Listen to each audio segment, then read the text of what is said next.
Salut à tous, c'est Maxime, comment ça va et bienvenue sur cette nouvelle et très importante vidéo. En fait, je me doute que tu l'attends parce qu'aujourd'hui, on va faire quelque chose de réellement concret. Donc, si tu es tombé par hasard sur cette vidéo, bienvenue. Et si tu l'as choisi, bienvenue aussi. Parce qu'aujourd'hui, ça veut dire qu'il y a probablement un homme qui est dans ta vie, il a été intense et tout d'un coup, il a disparu. Et peut-être qu'il semblait pouvoir manifester quelque chose qui était important pour toi. Mais aujourd'hui, soit il a disparu, soit il est froid, soit que sais-je. En fait, on s'en fout un peu. Mais ce qu'on appelle là, c'est le profil évitant. Donc, c'est vraiment un profil d'attachement, parce que c'est pas un profil à proprement parler, mais un style d'attachement. Et la question à se poser, que je pense qui est simple pour toi, c'est qu'est-ce que je dois lui dire pour qu'il revienne? Donc aujourd'hui, je veux te donner 4 messages bien précis, calibrés pour pouvoir justement aider à ce qu'il revienne. Donc le but, avant que tu te jettes là-dedans, n'est pas vraiment de le manipuler, mais de reprendre de la valeur à ses yeux. Avant qu'on attaque réellement le vif du sujet, je voudrais te rappeler une chose. Un évitant, c'est pas qu'il fuit parce qu'il s'en fout, mais il fuit parce que l'intensité émotionnelle lui fait peur. L'engagement, ça va réveiller des blessures chez lui et ça pourrait aussi créer une sensation de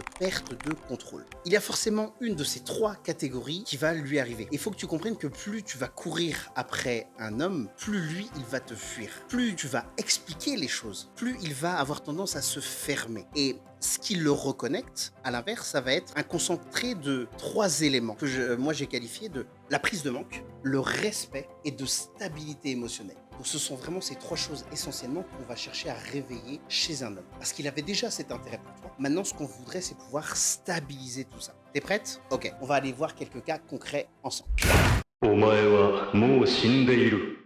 Situation numéro 1, vous avez eu une relation sexuelle, puis il y a eu un éloignement. Donc typiquement, vous étiez 2 personnes très connectées, il y a eu de l'intimité et après ça, prise de distance ou froideur, mais ce qui se passe dans sa tête est relativement simple dans le fond. Il va associer l'intensité à un danger émotionnel. Il va associer ça aussi à la peur de devoir assumer une relation. Et l'erreur classique, ça va être de vouloir lui envoyer un message très émotionnel, qui va vouloir partager exactement ce que tu ressens, la puissance que ça a pu dégager, que vas pouvoir lui rappeler tous les bons moments. Ou alors à l'inverse, complètement à l'antipode, un message extrêmement accusateur. Non, bien au contraire. Nous, on va envoyer un message qui va être stratégique, de manière à pouvoir l'aider à se réengager, à revoir à quel point tu es la bonne.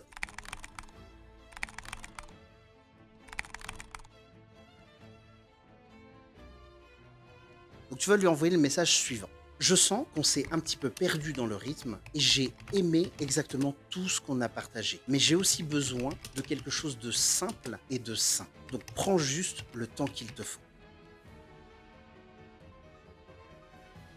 Et forcément, là, tu vas me dire, bah Maxime, mais pourquoi est-ce que ça marcherait ce genre de message? Parce que ça me paraît en fait complètement contre-intuitif. Parce que je suis en train de moins mettre d'émotion. Mais c'est exactement ce qu'on veut. Parce que pourquoi ce genre de message marche? Parce qu'il va, dans un premier temps, retirer la pression que tu pourrais mettre sur la tête de la personne. Deuxième chose, comme je te l'ai promis tout à l'heure, on va lui montrer que tu as de la valeur. En faisant en fait ces 2 premières actions, tu vas retirer la pression de ses épaules. Tu vas non pas le gronder comme si tu étais sa mère, là tu vas retirer cette pression et tu vas créer une 3e chose. Tu vas créer une safe place, une zone complètement de sécurité, une zone dans laquelle il est accueilli en tant qu'homme. Et ça en fait c'est très important dans la tête d'un homme. En fait cet homme-là, il a envie de se dire « Waouh, en fait cette femme-là, elle a réellement les épaules, je vais m'investir dessus ». Situation numéro 2, il y avait une forte connexion, mais il n'y a pas eu d'acte sexuel. Ça, c'est un cas qui est méga fréquent. C'est beaucoup de discussions profondes, de la projection, de la séduction. Mais tout d'un coup, il y a un retrait soudain. Et en fait, dans sa tête, il y a toujours cette chose, c'est qu'il pourrait s'attacher. Il pourrait s'attacher. Et il va couper avant de perdre le contrôle. L'erreur dans ce cas-là, la chose à ne surtout pas faire, c'est de le rassurer de manière excessive ou même de se surinvestir par rapport à la relation, de continuer à encore et encore et encore s'impliquer dedans et de lui rappeler à quel point il est dans une safe place. Non, ça, il n'y croit pas. Il n'est pas dans une démarche dans laquelle son cerveau est capable d'y croire. Il a besoin, lui, d'action. Donc on va lui envoyer un message très clair. Tu sais, j'ai senti une vraie connexion entre nous, mais je vois aussi l'espace dont tu as besoin et de mon côté, je vais continuer mon chemin tranquillement. Après que tu aies écrit ce message, et ça systématiquement, je veux que tu ne relances pas la personne. On le laisse. Il a lu, il a pas lu, ok. Mais toi, tu vas t'occuper, s'il te plaît, ma chérie, c'est hyper important. Il ne faut pas que tu sois en train de penser, aller regarder ses stories. Il faut que tu occupes ton esprit. C'est hyper important pendant au moins les 3 prochains jours. Et si vraiment tu n'y arrives pas, en pire des cas, tu te crées un autre compte Instagram et tu vas le stalker, c'est pas vraiment le but. Tu demandes à un pote, un gars qui ne connaît surtout pas d'aller regarder, de te faire des screenshots, etc. Ok, mais il faut pas qu'il te grille. Parce que là, dans le but de fond, ce qu'on veut, c'est que tu puisses lui montrer à lui que tu as de la maturité. On veut lui montrer que tu es une personne qui a la tête sur les épaules et qui n'est pas coincée dans son émotionnel. Et on va vouloir montrer une femme qui va être uniquement dans les fondements tournée vers le positif parce que tu vas respecter son besoin d'espace. Et ça, dans la tête d'un homme, il n'y a pas beaucoup de femmes qui sont capables de faire ça. Et en faisant ça, tu vas redevenir la femme justement imprévisible qu'il avait séduite au tout départ. Plutôt que de tomber sur la femme prévisible, celle qui va être, on va qualifier de d'hystérique, qu'il ne veut pas du tout voir et pas du tout fréquenter. Situation numéro 3. Il revient, puis il disparaît de nouveau. Donc, il revient puis il disparaît, c'est ce qu'on appelle le yo-yo émotionnel. Il va t'envoyer des petits messages très légers vers 23 h, 2 h du matin. C'est des choses qui sont très légères, très petites et vraiment pas très souvent. Et tout d'un coup, paf, c'est de nouveau le silence. En fait, dans sa tête, il va tester s'il peut te garder sous le coude sans avoir à trop s'investir. Donc, tu captes déjà que dans les 2 premières situations, c'était assez positif, mais là, dans cette situation-là, ce n'est pas du tout positif. Il va chercher le réconfort sans avoir à s'engager. Et donc, l'erreur que tu pourrais faire, ce serait de lui répondre immédiatement et que tu vas te montrer en fait dans une position où toi, tu es encore ouverte. Que ce soit ouverte au niveau de la tête ou que ce soit ouvert au niveau de... Miaou. Allez, trêve de bavardage, en attendant, voici le message qu'on veut lui envoyer. Je préfère des échanges simples et constants, parce que sinon, moi, je me concentre sur ce qui est aligné pour moi. Et aujourd'hui, avec toi, ce n'est pas le cas. Au revoir. Donc là, en fait, l'impact dans la tête de l'homme est différent des 2 premiers. Il a besoin de quelque chose de cadrant. Donc là, tu vas poser un cadre et tu vas redevenir un challenge émotionnel pour cette personne. En fait, tu vas stimuler la zone de son cerveau et qui va être la zone, bizarrement, qui va être la zone de respect. Parce qu'en fait, au moment où tu vas reprendre ton pouvoir, tu vas redevenir dans ses yeux une personne qui est capable d'être digne de respect selon ses critères. Rappelle-toi que dans le fond, même si vous pouvez très mal la vivre, cette phrase-là, il y a une grande phrase qui dit qu'une femme peut coucher avec qui elle veut. Un homme, à l'inverse, est avec qui il peut. À l'inverse, par contre, c'est l'homme qui se marie avec qui il veut et la femme avec qui elle peut. Pourquoi je te dis ça? C'est parce que du coup, je te dirais qu'un homme va se marier au moment où il se sent respecté. Au moment où, en présentant cette personne à sa famille, à ses amis, il va sentir du respect, de l'admiration, quelque chose comme s'il avait gagné le grand prix. Un truc où il se dit, waouh, cette femme, elle se respecte. Donc ce qu'on veut, c'est justement aller toucher ce biais-là dans son esprit.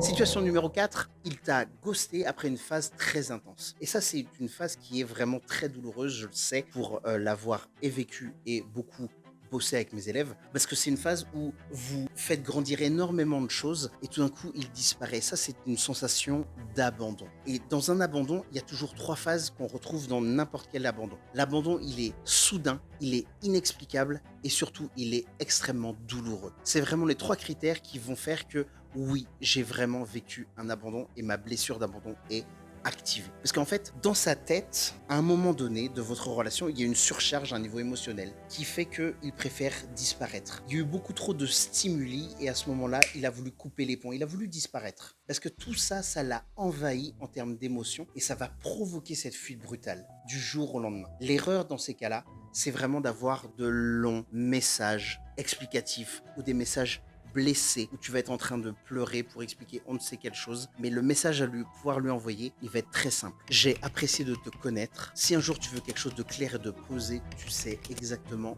où me trouver. Au revoir. Là, j'insiste sur le au revoir. Parce que ce au revoir, je te jure qu'il a un pouvoir tellement puissant dans l'esprit d'un homme. Parce que là, c'est une reprise de pouvoir. En fait, tu vas couper ce qu'on appelle la dynamique de la poursuite. La dynamique de la poursuite, si je veux pour te l'expliquer, et pourquoi est-ce qu'on veut la couper justement, c'est, tu vois Tom et Jerry, il est toujours en train de poursuivre la même souris, inlassablement. Pour lui, c'est un cartoon, il ne se fatigue pas. Et nous, on ne veut pas être dans cette dynamique-là de poursuite. Le fuis-moi, je te suis-moi, je te fuis. Là, il faut que tu lui montres le moment où en fait tu es le chat et tu es posé. Tu n'es pas en train de chasser. C'est à la souris de revenir. Et tu vas en fait toucher un biais qui est primordial, la curiosité.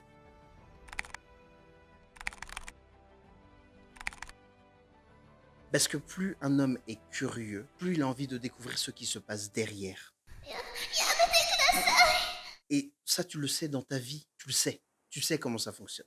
Donc, quelle que soit la situation que tu as dans ta vie, un message seul ne va pas forcément faire revenir tous les évitants. Ça, c'est impossible. Ce n'est pas un seul message qui va le laisser forcément tous revenir. Mais ça, c'est cette énergie qui va être importante dans ces messages-là à pouvoir conserver. Il ne faut pas retourner dans l'énergie du manque. Et c'est justement là, en fait, que énormément de femmes échouent. Parce qu'elles comprennent la stratégie, elle n'est pas dure à appliquer, mais elles ne restent pas dans cette zone émotionnelle où tout est bon, tout est simple pour elles. Donc, ce que je vais t'inviter, si tu es encore perdu, tu vas pouvoir aller cliquer directement sur le quiz qui est dans la description, qui va te permettre de voir quel est l'angle mort que les hommes voient directement dans tes actions, dans ta vie. Ou alors, dans un deuxième temps, tu vas pouvoir même réserver un call directement avec moi ou avec mon équipe pour pouvoir justement évaluer comment est-ce qu'on va pouvoir t'accompagner au mieux vers un objectif de guérison et vers un objectif où ton homme va pouvoir revenir directement vers toi. Donc s'il te plaît, maintenant souviens-toi, un évitant ne revient que très rarement vers une femme qui la poursuit.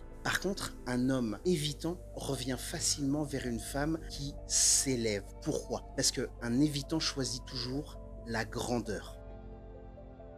Pourquoi? C'est complètement simple. Un homme évitant, il a besoin de voir ce qu'il ne sera potentiellement jamais. C'est quelqu'un qui évite même d'être quelqu'un de bien dans sa propre vie. Il n'est même pas le héros de sa propre vie. Et là, quand il voit une femme briller, il est attiré par ça. Alors que là, si demain tu vois un cafard dans ton salon, est-ce que tu arrives à ne pas vouloir l'écraser? De la même manière, un homme évitant ne revient pas vers une femme qui s'écrase, qui devient aussi nul et inutile que ce cafard. L'homme n'hésitera jamais à écraser un insecte. Par contre, il ne pourra jamais rien écraser de plus grand que lui. Rappelle-toi toujours de cette phrase. Il faut vraiment que ça reste dans ta tête. Et en attendant, tu as toute ma technique. Juste applique-la. Tendresse et chocolat.